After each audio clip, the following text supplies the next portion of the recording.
Bouge-toi le cul maintenant. Et arrête d'être une merde. Parce qu'une fois que tu es au sommet de la montagne, tu ne peux pas aller plus haut.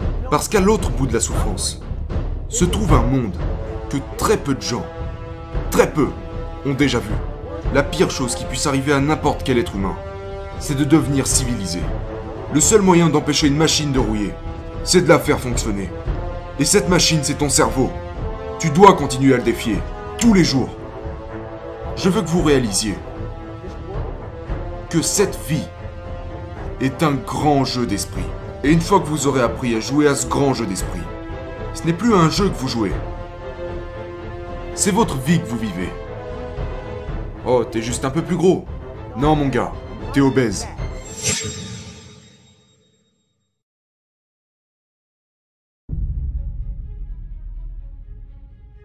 Je crois que la plupart des gens ne vivent qu'à 40% de leur potentiel.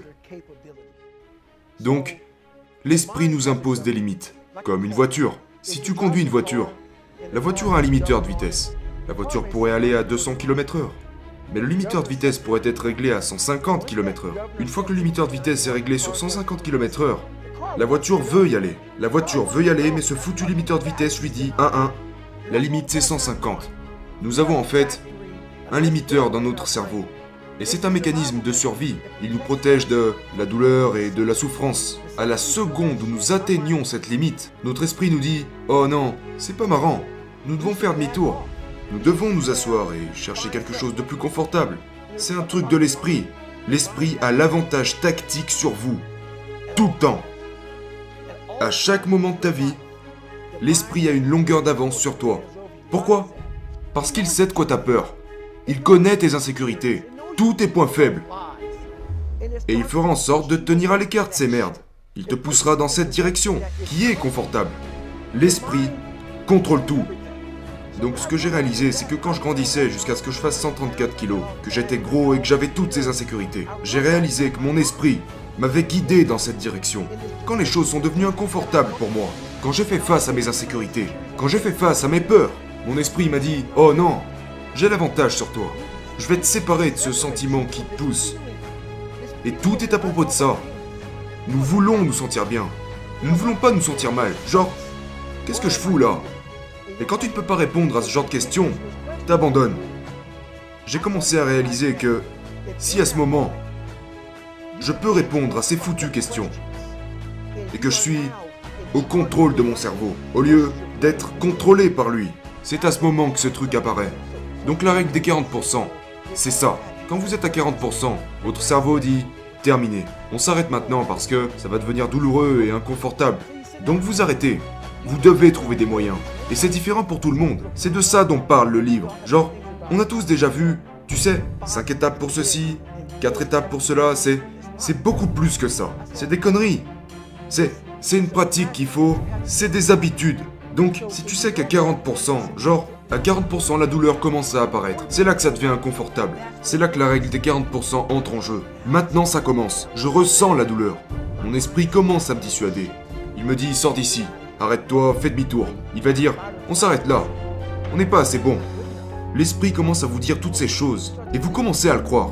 Parce que votre esprit prend le contrôle. Et c'est précisément à ce moment que vous devez inverser les rôles et passer aux commandes. C'est ok. Laisse-moi voir si je peux aller à 45%. Et une fois que vous commencez à vous donner de plus en plus d'espoir, et que vous commencez à réaliser, ok, l'esprit commence à te dire, mais qu'est-ce que tu fais? Nous sommes censés aller à droite, et tu vas à gauche. Vous commencez à contrôler votre esprit. Vous commencez à trouver de nouvelles ressources en vous-même. Et cela commence à 40% jusqu'à beaucoup plus loin que ça. Mais 40% c'est le début. Arrivez là où votre esprit vous demande de vous arrêter. Peu importe où c'est, mais trouvez cet endroit. C'est quand cette merde commence à faire surface que tu dois rester au contrôle. Très peu de gens sont capables de vivre avec eux-mêmes. C'est la première chose, il faut pouvoir vivre seul, se regarder dans le miroir et se dire « J'ai peur, mais j'accepte de continuer. » Il y a une voie facile ici. C'est dans la voie facile que se trouvent tous ces mensonges et toutes ces choses confortables. Mais vous devez d'abord être mal à l'aise à propos de comment vous vous sentez avec vous-même, avec cette voix qui vous pousse à fuir. Nous avons tous cette voix. Nous avons tous cette voix qui dit « Hé mec, tu sais quoi, tu vas pas y arriver. T'es juste un abruti. » Mais il faut lui dire « Ok, c'est pas grave. C'est pas grave de croire qu'on peut y arriver. Donc on doit d'abord faire face au vrai soi. Le vrai moi est David Goggins. Le vrai moi est le gars qui te regarde en ce moment et qui se dit « Je ne veux pas être dans cette putain d'émission parce que quand j'étais enfant, je bégayais. Et j'ai peur de ça. J'ai peur du fait que d'ici une seconde, je me remette à bégayer comme une merde, en sachant que le monde entier me regarde. Mais c'est là que je me dis « Ok Goggins, tu dois aller dans cette putain d'interview. Voilà qui est Goggins. » Goggins va dire « Ok David Goggins, t'es minable. La vie t'a fait de cette façon. Et on ne peut pas vivre comme ça. On ne peut pas vivre dans la peur. On ne peut pas vivre dans le jugement. On ne peut pas avoir peur de ce que les gens pensent de nous. On ne peut pas avoir peur de ça. C'est Goggins. Goggins n'en a rien à foutre des gens qui ne l'aiment pas. Goggins prend le dessus. Mais je dois aussi écouter David Goggins qui dit « Mon gars, j'ai peur de ça. Je suis une merde. La vie m'a rendu faible. Je bégaye, j'ai des problèmes de lecture à l'écrit. Je suis gros, je manque d'assurance. Vous devez vous faire face dans une pièce sombre. Et c'est dans cette pièce sombre que vous trouverez qui vous êtes. Mais dans cette pièce sombre, vous devez également créer un autre être humain qui restera avec vous pour affronter qui vous êtes. Et c'est la seule façon de surmonter toutes ces choses. Tu dois créer quelqu'un d'autre. Mais pas comme quelqu'un qui aurait deux personnalités, non, c'est toi. Mais tu dois trouver de la force dans cette visualisation du nouveau toi qui prendra doucement le dessus, presque comme un super-héros. Quand tu sors de cette pièce, tu es différent. Tu es quelqu'un qui n'en a rien à foutre du reste, qui ne s'inquiète plus d'être jugé, qui sait qu'il est faible, qui sait qu'il a peur, qui connaît tous ses points faibles. Peu importe, je suis là. Ça, c'est Goggins. Dans cette pièce sombre, tu te fais face. Tu réalises que tu veux devenir meilleur. Tu réalises que tu ne veux plus être faible et vulnérable. Et que tu veux éliminer ce genre de problème que nous avons tous. Nous les avons tous. L'âme est selon moi une excellente plateforme pour déterminer qui je veux être. Et pas qui je suis. Voilà l'intérêt de cette pièce sombre.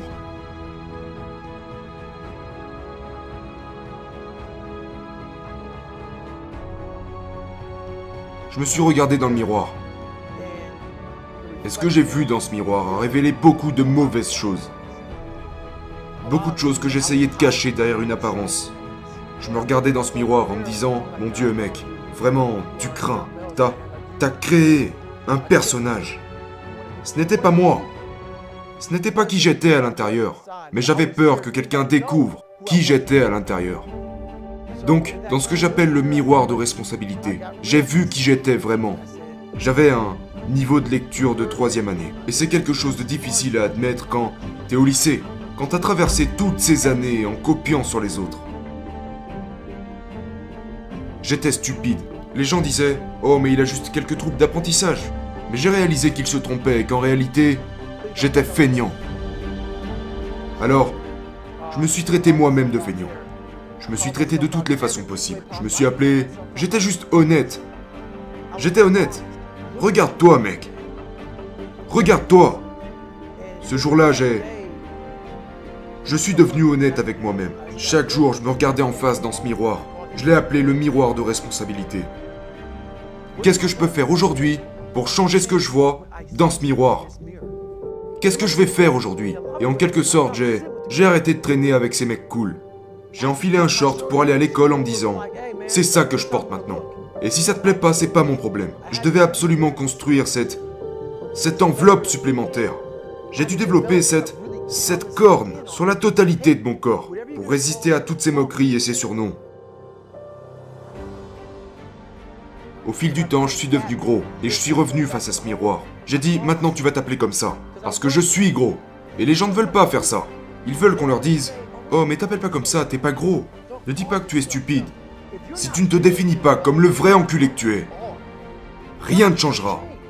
Dans ce nouveau monde dans lequel nous vivons, nous voulons entendre « Oh, t'es juste un peu plus gros. » Non, mon gars, t'es obèse. Et il est normal de se qualifier d'obèse si c'est la réalité. Et c'est là que ça a commencé. Parfois, ce que je me disais était juste horrible. Mais je suis aussi fier de moi d'avoir pris en compte ce que j'ai vu dans ce miroir et d'y avoir remédié. Donc la première chose à faire, c'est que, une fois que vous l'avez réalisé, que vous réalisez que vous devez vous appeler tel que la personne que vous êtes, cette partie du chemin est très petite. Genre, tu ne vas pas te lever un matin, Tu es de cette façon et la prochaine fois que tu te réveilles, hop, le tour est joué. Tu sais, les 5 étapes vers la grandeur. Non, ça se passe pas comme ça. Si vous lisez mon livre, c'est un dur travail quotidien. Comme là. Je dois être honnête avec toi, mec. Je tremble en ce moment du fait d'être assis là dans cette émission. Je suis un introverti. Vous devez traiter avec vous-même et vous faire face. Vous devez vous faire face tous les jours. Vous devez le faire chaque jour de votre vie. Donc vous dites, ok, genre, si t'es obèse, tu dois perdre du poids. Comment? La patience. Tu dois être patient dans le fait d'accepter qui tu es en ce moment. Je suis gros. Je ne m'aime pas. Accepte le fait que si tu perds 1 ou 2 kilos par semaine, c'est un énorme accomplissement. Tu dois vivre dans ton propre putain de monde. Vous ne pouvez pas vous comparer. C'est une course dans laquelle vous vous retrouvez complètement seul. Et c'est vraiment à propos de vous. J'avais des tonnes de post-it collés partout sur mon miroir. Je ne voulais pas être meilleur que John ou être aussi rapide qu'un tel. Ok David, hier t'as fait ça. Aujourd'hui, notre prochain objectif, c'est ça. Donc j'avais des objectifs annuels, hebdomadaires, des objectifs quotidiens, des objectifs pour chaque heure de la journée, et j'ai beaucoup menti en grandissant. Je voulais être accepté. Un des objectifs était passer une journée sans mentir. Passer un jour. Et puis, quand je mentirais à quelqu'un, je dirais « Hé mec, je m'excuse, je t'ai menti tout à l'heure. Est-ce que tu sais à quel point c'est dur d'aller retrouver quelqu'un et de lui dire que tu lui as menti ?» Donc j'ai trouvé ces moyens d'une absolue responsabilité. Genre, aujourd'hui, je devais courir ce matin. Avant de venir ici, pourquoi? Parce que c'est à propos de ça. L'esprit, le corps, l'entraînement.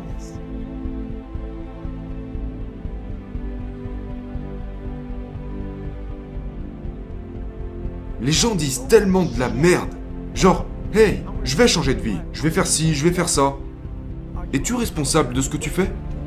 Es-tu responsable? Je veux dire, es-tu au point à propos de ce que tu dis? Je le suis. C'est comme ça que ça commence. Ça commence avec cette entière responsabilité de « Je ne mentirai pas aujourd'hui. Je dirai aux gens la vérité à propos de qui je suis. » Quand tu arrêtes de te cacher, que tu dis exactement comment tu es. C'est le but de la vie. De pouvoir mettre ta vie sur un panneau d'affichage, sur la route la plus fréquentée ou l'autoroute la plus fréquentée du monde en faisant comprendre aux gens « Voilà à quel point je suis un enculé. Sachez-le. » Lorsque vous prenez vraiment du recul dans votre vie et que vous êtes dans cette pièce sombre, vous regardez d'où vous avez commencé et vous vous dites « Mon Dieu, ma mère était comme ça. Mon beau-père a été assassiné. Mon père me battait. Je ne pouvais ni lire ni écrire. J'ai menti à tout le monde. J'ai triché à tous ces tests. Mon Dieu, mec. » Et puis je me suis donné un objectif. Je me suis dit, comment tu te sentiras quand tu auras atteint cet objectif en partant de ça? En partant de cet enfer. Beaucoup de gens partent avec un bon point de départ. Ils ont des bonnes fondations. Et si je pouvais quand même être meilleur qu'eux? Si tout le monde commence là. Ils sont déjà là. Et toi t'es un putain de cul-de-jatte. Tu tiens même pas debout. Tu sais même pas marcher. Alors tu rampes. Et tu sais que ces gars n'ont pas vécu ce que t'as vécu. J'ai dû utiliser toute cette merde négative qui m'a rendu faible et horrible en tant que personne. J'ai dû utiliser ça comme un pouvoir en me disant « Tu vas devoir tenir le coup ». Et peut-être que c'est exactement ce dont t'as besoin. L'obscurité était exactement ce dont j'avais besoin. Tout est dans la façon dont vous percevez votre situation. Vous devez l'accepter. Vous devez d'abord l'accepter avant de pouvoir y remédier. Beaucoup de gens se promènent genre « Oh, tout va bien. Je suis bien. » Non, tu l'es pas. Vous devez accepter ce que vous n'êtes pas. Mais les gens ne veulent pas le faire. Et c'est pourtant la seule façon de résoudre le problème. Vous devez l'accepter avant de pouvoir commencer cette marche. Et beaucoup de gens ne commenceront jamais cette marche. Ils ne commenceront jamais ce parcours parce qu'ils vivent dans cette fausse vie. Tu ne peux pas regarder cette gigantesque liste et vouloir tout régler en même temps. Non. Tu prends le premier de la liste. Je veux être plus intelligent. Pour moi, c'était crucial. Je dois devenir plus intelligent. J'avais de telles invalidités que je n'arrivais pas à retenir quoi que ce soit. Je devais donc, pour obtenir cette chose, élaborer une stratégie. Comment est-ce que je vais faire ça? Je ne pouvais pas apprendre aussi vite que toi. Je ne pouvais pas apprendre comme qui que ce soit. Comment vais-je y arriver? Donc j'ai dû chercher. Quels sont mes points forts et mes points faibles? Ok. Comment je vais faire? J'ai trouvé un moyen de le faire. J'ai conçu une stratégie en fonction de mon approche à l'apprentissage, à cette époque. Disons que j'avais un gros manuel à étudier. Je suis allé acheter un paquet de cahiers à spirale au magasin du coin. Et chaque page, j'ai dû remplir chaque page. Je devais écrire la même chose, encore et encore. Peut-être 10 pages pour la même chose. J'avais 18 mois avant de repasser ce test. La plupart des gens se seraient dit « Je ne suis pas intelligent, je ne réussirai pas ce test. » Et j'ai réalisé « Attends une seconde, je ne suis pas intelligent. Mais comment pourrais-je y arriver? Comment pourrais-je surmonter cet obstacle? J'ai besoin d'apprendre. Je dois maîtriser ce manuel d'ici 18 mois. Et je dois donc prendre 18 mois pour réécrire chaque page de ce manuel, encore et encore, pour pouvoir juste m'en souvenir. Donc, quand j'avais affaire aux questions, j'avais écrit cette question et sa réponse tellement de fois sur papier, que je pouvais me dire, ok, à la page 71, je me souviens avoir vu ça. C'est de cette façon que j'ai pu passer ce test. C'est comme ça que je l'ai fait. Donc, vous devez élaborer une stratégie pour chaque problème de votre vie. Décomposez lentement le problème. Ne pensez pas à tous les problèmes que vous avez, juste un à la fois. Aujourd'hui, les gens sont médiocres. Ils essayent de trouver des raccourcis, et ils se comparent les uns aux autres. Disons que nous sommes 10 personnes dans cette salle, et que nous sommes tous médiocres. Mais, je suis le meilleur, parmi ces gens médiocres. Donc maintenant, je pense que je suis le meilleur.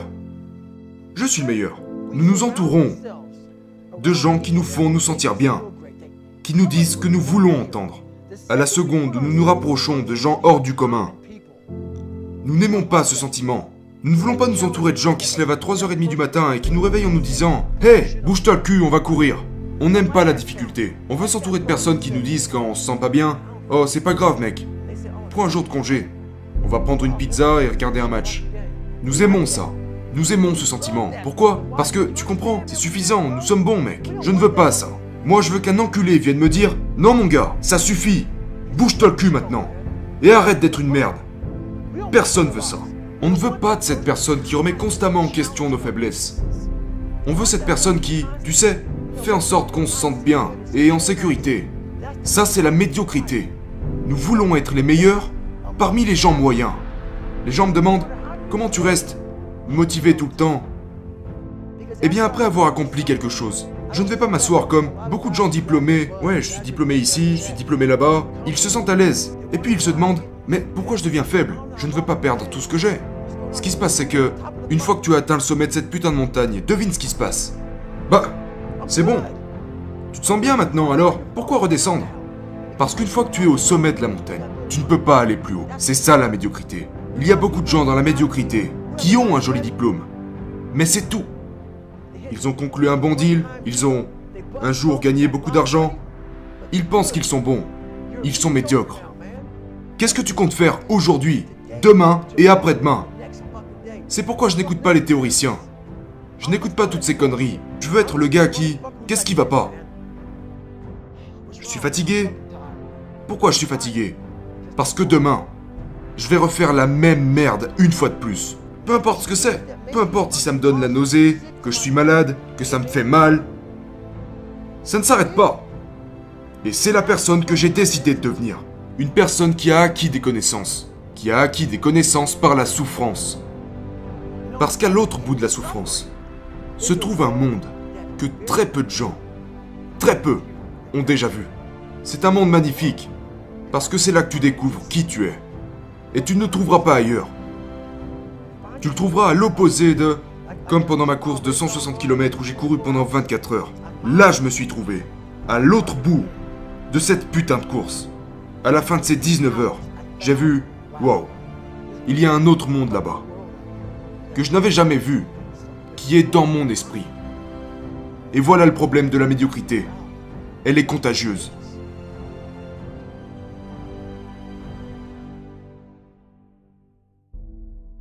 Ne pas être civilisé, c'est avoir cette sauvage mentalité. Être civilisé, c'est vivre dans un monde confortable. La plupart d'entre nous, genre, je vois ces athlètes qui prennent leur retraite. Tu sais, ils ont 38 ans, 39 ans, ils sont restés 20 ans au top dans leur domaine. Puis ils décident de tout arrêter et de se détendre. Et tu les revois 1 an plus tard, et tu te dis, mais qu'est-ce qui lui est arrivé? C'est quoi ce bordel? Tu étais le plus grand athlète de tous les temps. Les enfants t'ont admiré, les femmes, les hommes, tout le monde t'a admiré. Tu étais au sommet, et lorsque t'as pris ta retraite, ton esprit s'est dit, tu t'es civilisé. La pire chose qui puisse arriver à n'importe quel être humain, c'est de devenir civilisé. Tu étais la personne la plus redoutable qui n'ait jamais vécu. Déjà, crois pas que ça va durer. Tu dois te réveiller. Et même si tu te dis être retraité, il n'y a pas de retraite. Tu dois montrer l'exemple chaque jour de ta putain de vie. Cette civilisation est tellement à l'aise. Les gens veulent ce sentiment. Ils veulent être à la retraite. Ils veulent ça. Ils ont besoin de ça. Ils pensent qu'à ça. Les gens adorent me mettre une étiquette du genre « Mon Dieu, mais tu es juste câblé différemment. » Je suis pas câblé différemment. Tu sais à quoi je pense maintenant? Après avoir surmonté ce truc de bégaiement et tout ça, tu sais à quoi je pense maintenant? Je vais devoir me bouger le cul demain matin et refaire la même merde une fois de plus. Je vais devoir quitter cette interview et aller m'étirer pendant 2h30. Je déteste cette merde. Mais je vais la faire. Je dois constamment renforcer cette mentalité de victime. Je dois la renforcer chaque jour. Je dois faire cette merde. Pourquoi? Parce que si tu t'arrêtes de faire quelque chose, tu perds cette chose. Le seul moyen d'empêcher une machine de rouiller, c'est de la faire fonctionner. Et cette machine, c'est ton cerveau. Tu dois continuer à le défier, tous les jours. Qu'est-ce que les gens vous demandent le plus souvent? Comment est-ce que j'ai fait? Comment je suis capable de faire ce que je fais au quotidien? Comment combattre les démons? Parce qu'ils m'entendent parler et ils pensent que je joue un rôle, mais c'est réel. Comment je combats mes insécurités, toutes ces choses. Et je fais ça tous les jours. Je fais ça tous les jours. Je suis à la recherche d'un sentiment.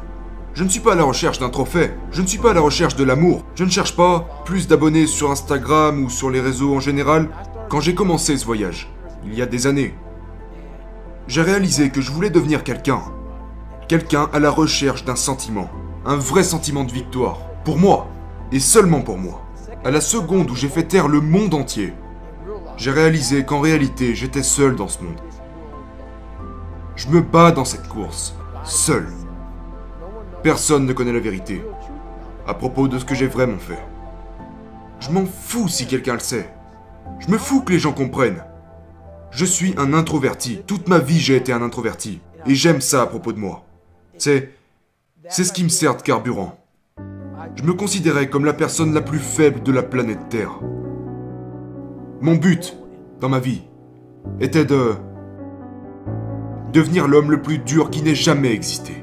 Et c'est pour ça que ces choses ne peuvent pas me laisser. Parce qu'il s'agit de ça, de tout ce que vous pensez pouvoir devenir. Vous devez faire de ces rêves une réalité, mais c'est la partie la plus difficile, de faire de ces rêves une réalité. C'est là que le dur travail entre en jeu. Les gens me demandent, comment continuez-vous à grandir chaque jour? Vous devez faire de ces insécurités, de ces peurs, comme quand je pesais 134 kilos. Je n'avais pas de motivation, mais je vais devenir un imbécile. C'est quoi ton problème? Tu t'es regardé dans une glace? Je n'étais pas genre motivé à devenir un imbécile. J'ai été un enfant angoissé, apeuré. J'ai dû regarder mes insécurités et mes peurs et trouver de la motivation à travers ça. Nous cherchons tous des passions. Tout le monde parle de ça. Vous avez un putain de sac rempli de ça, tout autour de vous, toutes ces insécurités, toute cette merde. Vous devez plonger en profondeur dans cette merde. Parce que tout y est. Toute l'énergie et le carburant dont vous avez besoin est en fait en vous-même. Tout est là. Et vous avez déjà beaucoup de choses à faire pour y surmonter. C'est là que j'ai trouvé, dans mes propres insécurités, c'est là que j'ai trouvé la motivation. Et c'est la chose la plus puissante au monde. Quand vous pouvez trouver la motivation dans vos propres doutes, vos propres peurs et vos propres insécurités, vous deviendrez vraiment inarrêtable. L'homme que je suis aujourd'hui, c'est la vraie version de moi-même. Mais je suis une personne très philosophique. Et je vais faire ça très rapidement.